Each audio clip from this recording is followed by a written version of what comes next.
eficácia. Aleluia, glórias a Deus. Glórias a Deus, glórias a Deus. Glórias a Deus, meus irmãos, glórias a Deus. Glórias a Deus, meus irmãos, glórias a Deus. A paz do Senhor Jesus, povo de Deus. Glórias ao nome do Senhor. Estou aqui nesse monte mais uma vez. Aleluia. Buscando a presença de Deus, orando pela nação brasileira, porque os dias das eleições estão se aproximando. E nós temos que escolher homens segundo o coração de Deus.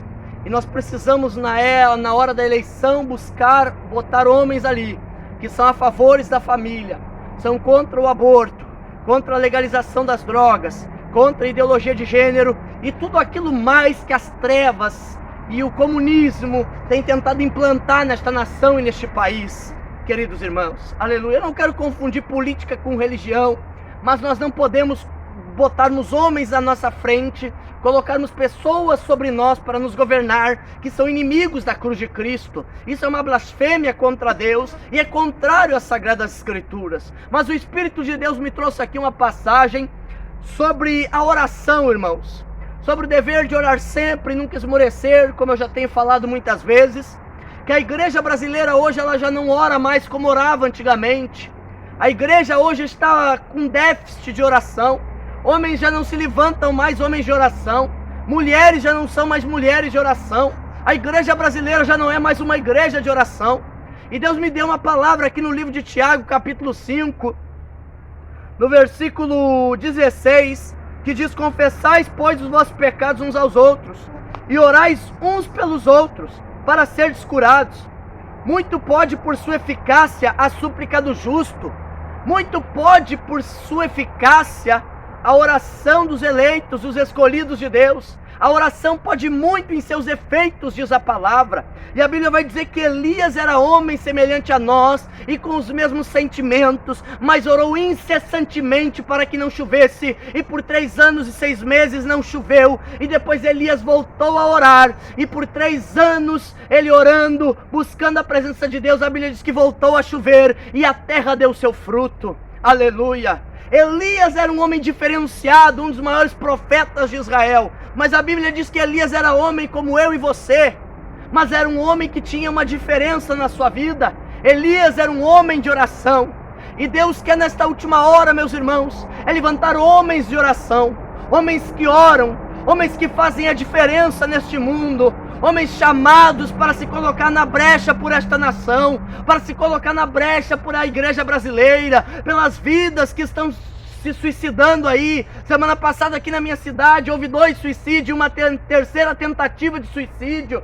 As portas das trevas estão abertas e o diabo está ceifando muitas almas, muitas famílias, muitas vidas, por culpa do pecado, por culpa das trevas e por culpa muitas vezes de uma igreja que não ora, de uma igreja que não intercede, de uma igreja que não busca mais o poder debaixo da oração, o poder de Deus. E eu estou aqui, querido irmão, para te convencer e te exortar e te animar e te encorajar a voltar a buscar em oração, porque os verdadeiros homens de Deus foram homens de oração. Os homens de Deus sempre foram homens de oração. A própria Bíblia diz que os apóstolos tiveram que escolher diáconos na igreja primitiva para eles poderem se dedicar à oração e à palavra. Então nós devemos voltar a buscar o ministério da oração, a voltar a buscar o ministério da intercessão, interceder por essa nação brasileira nesta semana, porque domingo é um dia derradeiro, domingo pode ser um dia divisor de águas nesta nação. Aleluia. Orar pelas famílias, pelas pessoas, pelos jovens que estão se suicidando, jovens se entregando às drogas, jovens se entregando ao pecado, às imundícias deste mundo, queridos irmãos. E nós podemos fazer a diferença, porque a Bíblia diz que tem muito efeito, muita eficácia a oração. A oração tem muito poder em seus efeitos. Aleluia. E nós podemos fazer a diferença nesta última hora, através da oração, através da súplica, através do clamor, através da intercessão. Aleluia. Louvado seja Deus. Aleluia. Lá na China existe um lugar, um túnel, uma caverna escondida nos montes, nos vales, no vale de montanhas que tem lá, e tem uma igreja que ora incessantemente, 24 horas. A igreja na China é uma igreja perseguida. O evangelho não pode ser pregado lá. Mas os cristãos lá, mesmo sendo perseguidos, mesmo com risco de morte, de prisão, eles estão lá orando, 24 horas clamando, para que Deus mude a situação do país, mude a situação dos cristãos naquela nação, e mais pessoas estão sendo alcançadas pelo cristianismo. É algo que a mídia não mostra e não vai mostrar, mas muitos chineses estão se convertendo a Jesus Cristo. É por isso que muitas coisas têm acontecido lá, muita taxa de suicídio tem diminuído na China, aleluia, e tem aumentado no Japão, porque o Japão não quer ouvir o evangelho. O Japão, eles acham que são uma potência tecnológica, que tem tudo, mas eles não têm Deus, eles precisam de Deus, eles se entregam às religiões hinduístas, budistas, aleluia, esoterismo, e não tem Deus, e aí sem Deus não pode nada. Muito mal acontece sobre esta nação. A Bíblia diz: feliz a nação cujo Deus é o Senhor. E eu creio que o Brasil é uma nação escolhida e separada por Deus. É uma nação que levantou o Estado de Israel em 1948 com o voto Minerva de Oswaldo Aranha, um gaúcho aqui da minha terra, do Rio Grande do Sul. Aleluia! E Deus tem grandes compromissos com a família brasileira, com a igreja brasileira, porque a maioria dos descendentes desse país brasileiro são descendentes israelitas. São judeus que foram deportados da Península Ibérica, da Espanha e de Portugal, na época do descobrimento do Brasil. Muitos portugueses foram colonizadores de Israel. Muitos portugueses vinham de famílias judaicas, como Vasco da Gama, por exemplo. Muitos homens de Deus naquela época eram judeus, eram israelitas, e eles fundaram este país, esta nação. E nós somos descendentes de israelitas, de hebreus, de judeus, de muitos outros homens da linhagem de Israel. E por isso que Deus tem abençoado muito o Brasil, tem lutado muito por esta nação, e o grande avivamento que já veio para o mundo e voltará a vir, virá do Brasil novamente. Porque a igreja brasileira vai se levantar pelo Espírito Santo de Deus, porque a Bíblia diz que não é nem por força e nem por violência, mas pelo meu Espírito, diz o Senhor dos Exércitos. Que a igreja brasileira não precise passar por perseguição, que a igreja brasileira não precise passar por sentença de morte, para se despertar, para acordar e para voltar ao vale de oração, aleluia. E Deus vai levantar um grande avivamento neste país, e este país vai impactar outras nações do mundo inteiro, e vai levar o avivamento para muitas outras nações, e para a Europa, por exemplo, que está morrendo o evangelho lá, e muitos brasileiros irão lá e irão pregar e serão cheios do Espírito Santo, e Deus vai levantar grandes homens, profetas em todos os cantos da terra, homens deste país que enviarão o avivamento para o mundo inteiro por meio do Espírito Santo de Deus, aleluia. Deus tem uma grande obra com esse país, Deus tem uma grande obra com a sua vida, mas você precisa orar, aleluia. Teve um pregador que disse: quando vocês abandonaram o vale de oração, o quarto de oração, foi aí que vocês caíram. Nós precisamos voltar a orar. John Wesley orava incessantemente, Charles Spurgeon, Dwight Moody, homens de oração, Jonathan Edwards era homem de oração, e por isso que fizeram o que fizeram na Inglaterra e nos Estados Unidos, por causa da oração desses homens, aleluia. Os seus países foram impactados por causa das suas vidas de oração, e Deus quer te chamar para a oração, que você volte a orar, que você volte a buscar a presença de Deus, porque sem oração a igreja não vai a lugar nenhum, mas a oração pode muito em seus efeitos, e quando o crente ora, a igreja ora, se coloca em oração, nós movemos o céu, irmãos, e eu tenho certeza que o destino da nação brasileira está nas mãos da oração da igreja, está nas mãos, está no joelho da igreja. Quando a igreja se prostrar e orar por esta nação, nós vamos mudar este país, nós vamos mudar as nações, nós vamos mudar o Brasil inteiro por causa da oração, porque pode muita oração de um justo, imagina de milhões de justos orando e clamando pela nação brasileira, aleluia. Deus quer fazer uma grande obra nesse país, Deus quer levantar pregadores neste país, profetas neste país, apóstolos, evangelistas, mestres, doutores e pastores, mas você precisa se colocar em oração, a igreja precisa voltar a orar.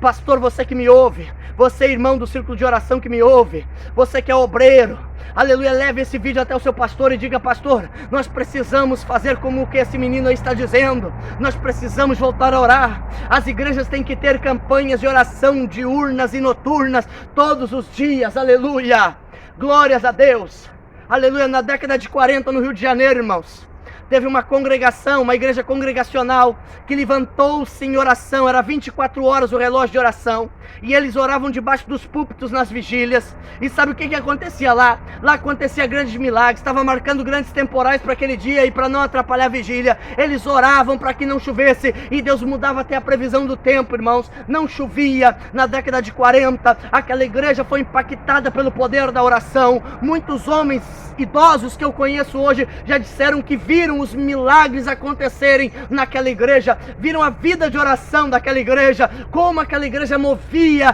pela oração, aleluia, movia vidas pela oração, movia o tempo pela oração, movia a nação pela oração. Muitos milagres aconteciam ali, enquanto tinha culto em cima, debaixo do púlpito, tinha irmãos, vários irmãos e irmãs, orando 24 horas debaixo daquele púlpito, para que Deus se manifestasse, para que Deus operasse milagres, para que Deus operasse maravilhas, e grandes coisas foram feitas ali, aleluia. Isso pode voltar a acontecer quando nós voltarmos a orar, quando nós voltarmos a se interceder, quando nós voltarmos a nos colocar em incessante oração. A Bíblia diz aqui que Elias orou incessantemente, com instância, com vontade, com ímpeto, e Deus ouviu a oração de Elias, e Deus vai ouvir a sua oração também, aleluia, glórias a Deus. Somente a oração pode trazer os frutos da terra, como diz a palavra. Somente a oração pode enviar a chuva serôdia e temporã à justa medida. Essa chuva não são chuvas físicas. Quando a palavra fala da chuva serôdia e da chuva temporã, é uma alegoria ao tempo espiritual que nós estamos vivendo, que Deus enviaria chuva de avivamento sobre essa nação, chuva de avivamento sobre aqueles que estão orando e buscando a presença de Deus. Você, jovem, pode impactar o mundo com a sua oração e pelo poder da pregação da sua palavra. Você, homem que me ouve, você, mulher, você pode fazer a diferença nesta última hora e nesta geração ao qual nós estamos vivendo, porque os dias são maus, os dias estão sendo abreviados, e a volta de Jesus está cada vez mais próxima, mas a igreja deve continuar orando, buscando em oração. Larga um pouco os seus iPhones, larga um pouco os seus iPads, larga um pouco os seus smartphones, os seus computadores, seus videogames, larga um pouco os seus jogos de futebol, as suas novelas, e comecem a orar, a orar, a orar, a orar, a orar, até que Deus mova a mão sobre esta nação e mude o rumo e a história deste país. Aleluia, glórias a Deus. Que Deus abençoe a sua vida, que Deus abençoe a sua casa, que Deus abençoe a sua família, e que você possa voltar ao vale de oração, orar sem cessar, como dizia Paulo, orai sem cessar. Senhor, eu quero fazer um propósito de orar sem cessar. Eu oro enquanto trabalho, eu oro enquanto caminho, eu oro enquanto tomo banho. Eu quero orar incessantemente como Elias orou, e quero que esta nação seja mudada e transformada pelo poder da oração. E Deus vai fazer grandes milagres, Deus vai fazer grandes maravilhas, através das nossas vidas, através da igreja e através do seu ministério, aleluia, glórias a Deus. Eu sinto a presença de Deus nesse lugar, aleluia, louvado seja o nome do Senhor. Que Deus abençoe a sua vida, Deus abençoe a sua casa, que Deus abençoe a sua família em nome do Senhor Jesus Cristo. Que Deus abençoe o Brasil, a nação brasileira, a igreja brasileira, e que o avivamento venha por parte do Espírito Santo, e venhamos avivar o mundo inteiro pela chama do Evangelho que está ardendo em nossos corações, em nome de Jesus Cristo, amém, glórias a Deus.